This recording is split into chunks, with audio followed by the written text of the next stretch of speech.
अस्सलाम वालेकुम। फार्मासिस्ट की काउंसलिंग के हवाले से कि फार्मासिस्ट ने पेशेंट की काउंसलिंग कैसे करनी है, क्या-क्या चीज़ें उसको देखनी होती हैं या क्या-क्या बयान करना होता है। तो ये चीज़ें मैंने पिछली वीडियो बनाई थी उसके प्रिस्क्रिप्शन के हवाले से कि प्रिस्क्रिप्शन में क्या देखनी है। तो आज ये वीडियो है काउंसलिंग के हवाले से कि आपने पेशेंट को कैसे काउंसल करना है, उसमें क्या-क्या चीज़ें आपने देखनी होती हैं और फार्मासिस्ट के पास क्या इन्फॉर्मेशन जो इम्पोर्टेंट है वो होनी चाहिए, उसको कैसे देख सकते हैं। तो ये सारी चीज़ें मैं इसमें डिस्कस करूँगा। सबसे पहले आते हैं, देखो फार्मासिस्ट को एक चीज़ ये एहतियात करनी होती है। मैंने पिछली वीडियो में बताया था कि जब कोई प्रेग्नेंट वुमन आती है या कोई लेडी आती है स्पेशली, तो वो कोई मेडिसिन अगर आपसे लेती है, अगर प्रिस्क्रिप्शन आ गई तो वो तो लाजमी आपने वो चीज़ें देखनी होती हैं। मिस्टेक देखें फिजिशियन कर सकता है, लेकिन ये चीज़ें अगर डायरेक्टली जैसे जैसे OTC ड्रग्स के हवाले से मैं कह रहा हूँ कि अगर कोई मेडिसिन अगर वो मांग रही है आपसे, तो आपने कोई लेडी आती है तो लाजमी इस चीज़ का पूछना है कि वो प्रेग्नेंट तो नहीं है। ठीक है, इसमें कोई शर्म की बात नहीं, आपने लाजमी ये चीज़ पूछ लेना। कोई ऐसी मेडिसिन मांग रही है जो कि प्रेगनेंसी में ठीक नहीं, जैसे पैराडोल एक्स्ट्रा का मैंने बताया था, कुछ और मेडिसिन हैं। अच्छा, प्रेगनेंसी के हवाले से फॉर एग्जांपल कोई डिस्प्रिन लेने आ रहे हैं या कोई ऐसी चीज़ मांग रहा है कि जो कि प्रेगनेंसी में ठीक नहीं होती, तो उस चीज़ का आपने बहुत एहतियात करना है, क्योंकि प्रेगनेंसी में बहुत सारी चीज़ों का एहतियात करना है। सिर्फ पेशेंट आता है कोई बच्चे के लिए आता है, पर लाजमी बच्चे के हवाले से पूछें उसकी एज, क्योंकि जैसे एंटीबायोटिक्स होती हैं, आपने कैलकुलेशन करनी है, आप डोज आपने याद रखनी है कि पर केजी के हिसाब से कि फ़लाँ मेडिसिन की क्या डोज है। फॉर एग्जांपल सिर्फ एग्ज़ाम है इसकी, आपने एक मतलब ये कि बहुत ईजी है ये। देखें कोई मेजर ड्रग्स जैसे आप फॉर एग्जांपल किसी को रिकमेंड कर रहे हैं या मतलब ये कि प्रिस्क्रिप्शन बेस्ड आ रही हैं, तो आपने वो डोजेज़ याद रखनी है। ये इतना मुश्किल काम नहीं है। प्रैक्टिस बेस पे अगर ये चीज़ आती है तो ये इजी हो जाता है। ठीक है, उस चीज़ को बार बार देखें। या उस टाइम फॉर एग्जांपल एक पेशेंट आ गया आपने, तो उस चीज़ को आपने देख लेना है उसी टाइम, फ़ौरन आपने मोबाइल में देख लें, उसमें मतलब ये कि आपके पास कंप्यूटर या लैपटॉप वगैरह हो तो फ़ौरन उसमें चेक कर लें कि आपके पास डोजेज़ क्या आ रही हैं। लेक्सिकॉम्प बेसिकली फ़ॉलो करें। लेक्सिकॉम्प हो गई, उसमें बहुत सारी चीज़ें लिखी होती हैं और BNF वगैरह होती हैं, डोजेज़ वगैरह इजीली लिखी होती हैं, लेकिन फिर भी रीचेक आपने बार बार करना है चीज़ों को, तो आपको याद हो जाएंगी, फिर देखने की ज़रूरत नहीं पड़ती। अब जैसे बार बार ये चीज़ें मैं देख देख के मुझे इतनी याद हो गई हैं कि मुझे पता होता है कोई पेशेंट आता है तो मैं उसको आराम से गाइड कर लेता हूँ। तो उसमें आपने एहतियाती तदाबीर के बारे में कुछ मेडिसिन जैसे कुछ चीज़ें नहीं लेनी होती प्रेगनेंसी के हवाले से कि क्या क्या चीज़ें अवॉइड करनी है, वो आपके पास इंफॉर्मेशन होनी चाहिए। जैसे प्रेगनेंसी में कुछ लोग कोल्ड ड्रिंक्स वगैरह पीते हैं या मतलब चाय का बहुत ज़्यादा लेना, क्योंकि कैफीन है तो उस वजह से।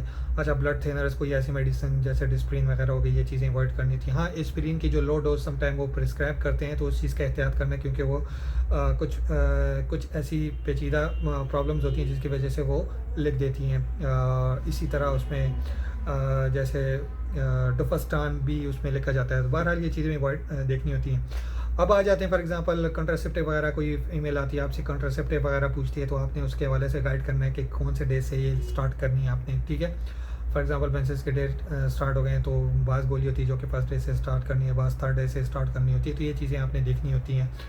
तो ये उसको बयान करना होता है। बहरहाल उसमें अब फॉर एग्जांपल कोई मेडिसिन आप दे रहे हैं, जैसे सिप्रोफ्लॉक्सिन दे रहे हैं, तो उसमें कुछ ये होता है कि वो दूध के साथ या कुछ फूड के साथ ड्रग फूड इंटरेक्शन होता है, इस हवाले से आपने पेशेंट को गाइड करना है। कोई मेडिसिन आप दे रहे हैं, डिक्लोफिनिक सोडियम हो गया, अगर यह दे रहे हैं तो उसको एहतियात पे समझाना है कि इसके साथ पानी ज़्यादा पीना है, ये ज़्यादा मैक्सिमम डोज में नहीं लेना। इसी तरह पैरासीटामोल के हवाले से लाजमी पूछना है कि अगर किसी को लिवर प्रॉब्लम है तो उसको कोशिश करें कि अवॉइड करें पैरासीटामोल, क्योंकि अक्सर ऐसे पेशेंट्स को बहुत प्रॉब्लम होती है। इसी तरह बच्चों को बार बार पैरासीटामोल नहीं देनी है, क्या क्या डोजेस देनी है आपको, पर केजी के हिसाब से डोज मालूम होनी चाहिए। मिनिमम डोज क्या है, मैक्सिमम डोज क्या है, ये आपको पैरासीटामोल या इस तरह के जो कॉमनली प्रिस्क्राइब या कॉमनली डिस्पेंसिंग जो ड्रग्स होती हैं डिस्पेंस होती हैं, वो आपने देखनी होती हैं। अच्छा, उसमें फिर आपने फॉर एग्जांपल कोई कोलेस्ट्रॉल का पेशेंट आता है, हर पेशेंट आता है, तो उसको आपने गाइड करना होता है। ये आपका काम होता है कि आप उसको गाइड करें कि कौन से फूड ना ले। ठीक है, जैसे ऑयली फैटी फूड हो गए, ये उसने अवॉइड करना होता है। और कौन से फूड ले, जैसे एक्सरसाइज वगैरह करे और एक्सरसाइज किस टाइप की करे, तो ये आपको इसके बारे में इंफॉर्मेशन होनी चाहिए। वो सारा कुछ मैंने आपको कहा है कि बहुत सारा इजी वे है कि आप उस चीज़ को देखें कि ऑनलाइन बहुत सारी ऐसी अथेंटिक वेबसाइट्स हैं जहाँ पे ये चीज़ें लिखी होती हैं, कि उसको एक वेबसाइट पे रिलाई ना करें। डिफरेंट सोर्सेज होते हैं, लेक्सिकॉम्प हो गया, ऐसे बहुत सारे सोर्सेज, BNF हो गया। इस चीज़ों में आप देखें कि आपको इन चीज़ों का आइडिया होना चाहिए कि आपने एहतियाती तदाबीर क्या बोलनी होती हैं। तो इसी तरह जैसे फ्लोरोक्विनोलोन्स का मैंने बोला या टेट्रासाइक्लिन का मैंने बोला है, टेट्रासाइक्लिन में पिछली वीडियो में भूल गया था, तो इन चीज़ों का भी देखना है इंटरेक्शन वगैरह है, तो टेट्रासाइक्लिन वगैरह का इंटरेक्शन होता है उसके साथ, दूध के साथ, तो फूड इंटरेक्शन वगैरह ये आपने लाजमी कंसिडर करना है। अच्छा, आपने पेशेंट को कब तक मेडिसिन देनी है कि फॉर एग्जांपल कोई प्रॉब्लम है उसको, तो ये मेडिसिन उसने कब तक लेनी, ये चीज़ लाजमी आपने पेशेंट को बयान करनी है, ठीक है। इस चीज़ का हाँ से एहतियात करें। जैसे एच पाइलोरी का पेशेंट आता है, तो आपने एच पाइलोरी के लिए जैसे ट्रिपल थेरापी ली जाती है या क्वाड थेरापी ली जाती है, तो उसमें आपने गाइड करना है कि कितने दिन तक जारी रहेगी, कि आपको उसको बारे में आइडिया हो जाए। कुछ मेडिसिन ऐसी होती हैं कि कुछ थेरापी ऐसी है कि जो 8 डेज़ की है, कुछ 10 डेज़ की हैं, कुछ 14 डेज़ के हिसाब से लेनी होती हैं, तो वो इस हिसाब से आपने लाजमी पेशेंट को गाइड करना है कि फॉर एग्ज़ाम्पल अब ट्रिपल थेरापी में आता है तो वो 10 to 15 डेज़ के हिसाब से देखना होता है, ठीक है। तो अगर फॉर एग्ज़ाम्पल कोई प्रिस्क्रिप्शन आ गई तो आपने उसके हिसाब से उसको गाइड किया, समटाइम उधर नहीं लिखा होता, वो मिस्टेक हो सकती है। देखें समटाइम गाइडेंस जो होती है ना, ये काउंसलिंग के हवाले से कि पेशेंट को एहतियाती तदाबीर बताएं, कौन सी खाने खाने हैं, कौन सी मेडिसिन उसने अवॉइड करनी है, कौन सी मेडिसिन उसने लेनी है, तो ये सारी चीज़ें हैं कि ये आपने बतानी है पेशेंट को। एक्सरसाइज वगैरह करनी है, और ये जो ट्रीटमेंट है कब तक जारी रहेगी। जैसे मल्टीविटामिन आप दे रहे हैं तो उसको कैसे लेना है। जैसे विटामिन डी का मैंने देखा है कि बहुत डोज मिसिंग, डोजेस की बहुत ज़्यादा एरर्स आते हैं। जैसे 50,000 IU के हिसाब से हम वीकली कहते हैं, तो वो समटाइम पेशेंट को पता नहीं होता, तो वो डेली भी ले लेता है। तो इस चीज़ का आपने एहतियात करना है कि उसको बताना है कि आपने ये मतलब वीकली लेना है, और 4 to 5 मंथ्स ड्यूरेशन ये आपने यूज़ करना है। इसी तरह समटाइम ये होता है, देखिए प्रेस्क्रिप्शन में जो मेडिसिन आती है समटाइम उसमें लिखा भी होता है ड्यूरेशन, तो फिजिशियन ने समटाइम वो प्रेस्क्राइब किया होता है ड्यूरेशन वगैरह का, क्योंकि कंडीशन उसको एक्चुअली मालूम होती है। जो डायरेक्ट आपके पास पेशेंट आते हैं तो उसको जैसे नॉर्मली OTC वगैरह सिंपली डिस्पेंस करनी होती है, तो आपको स्टमक का पेशेंट आ गया तो आपने उसको बताना है कि भाई कितने दिन खाना है, ये आपको मालूम होना चाहिए। एक हर फार्मासिस्ट का काम है कि उसको फॉर एग्जांपल एक पेशेंट आया गया, वो कहता है कि मुझे कंटिन्यूसली कंस्टिपेशन है, तो आपने कंस्टिपेशन के लिए कुछ इंपॉर्टेंट मेडिसिन दे देनी है, जैसे कुछ PPI वगैरह करके, और कुछ जो लेग्जेटिव वगैरह वो साथ में दे के उसको बता देना भाई इतने दिन खाओ लेग्जेटिव वगैरह, तक कब स्टॉप करनी है, जब ज़रूरत ना हो तो स्टॉप करनी है, तब नहीं लेनी है, और जो मतलब ये कि PPI है तो इतने डेज़ तक लें, 10 डेज़ तक या 7 डेज़ तक लें, ताकि ये आपका प्रॉब्लम ठीक हो जाए। अगर इन केस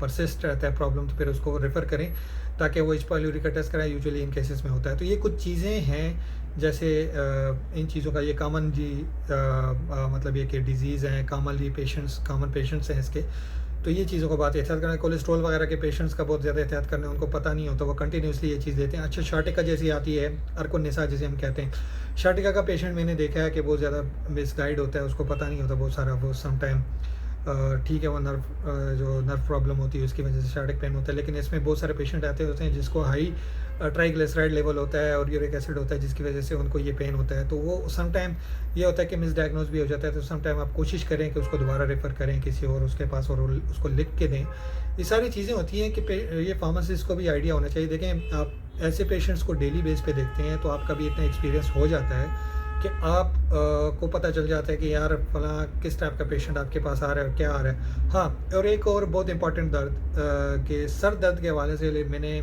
बहुत देखा है कि यहाँ पे सर दर्द होता है तो लोग बहुत ज़्यादा इस चीज़ को रिलेट करते हैं ब्लड प्रेशर के साथ, हालांकि ये यूजुअली समटाइम यूरिक एसिड की वजह से भी होता है, और सम टाइम ज़्यादातर वजूहत जो होती हैं उसकी ट्राइग्लिसराइड लेवल जब हाई होता है तो यहाँ पे पेन होता है यहाँ पे। तो ये चीज़ें होती हैं कि जो बहुत सारे लोग इस चीज़ को समझ नहीं पाते, वो ब्लड प्रेशर के पीछे पड़ जाते हैं। बहरहाल ब्लड प्रेशर को सेकेंडरी रखें, लेकिन फ़र्स्ट चीज़ उसकी ट्राइग्लिसराइड लेवल वगैरह चेक करें, जो कि कोलेस्ट्रॉल की एक टाइप है। तो ये चीज़ें होती हैं कि ये फार्मासिस्ट को लाजमी ये चीज़ें देखनी चाहिए और आगे रेफ़र करना चाहिए ताकि प्रॉपर उसकी डायग्नोसिस हो सके। और ये सिंपल डायग्नोसिस वगैरह फार्मासिस्ट कर सकता है, क्योंकि पैथोलॉजी वगैरह या पैथोफिजियोलॉजी वगैरह वो क्लिनिकल फार्मेसी के अंदर पड़ता है। तो ये सारी चीज़ें क्लिनिकल फार्मासिस्ट का काम है, ठीक है।